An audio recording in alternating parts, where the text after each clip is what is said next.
Guys, हम लोग अभी शूटिंग में हैं, लंदन में हैं और हम लोग जा रहे हैं शूट पे। और जहाँ पे हम रुके हैं यहाँ पे पीछे हो रही है पैराग्लाइडिंग और वो हम लोग व्यू दिखाते हैं घूम के।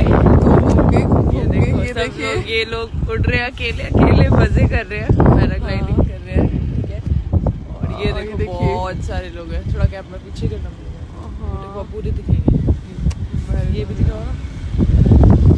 अच्छा वही है।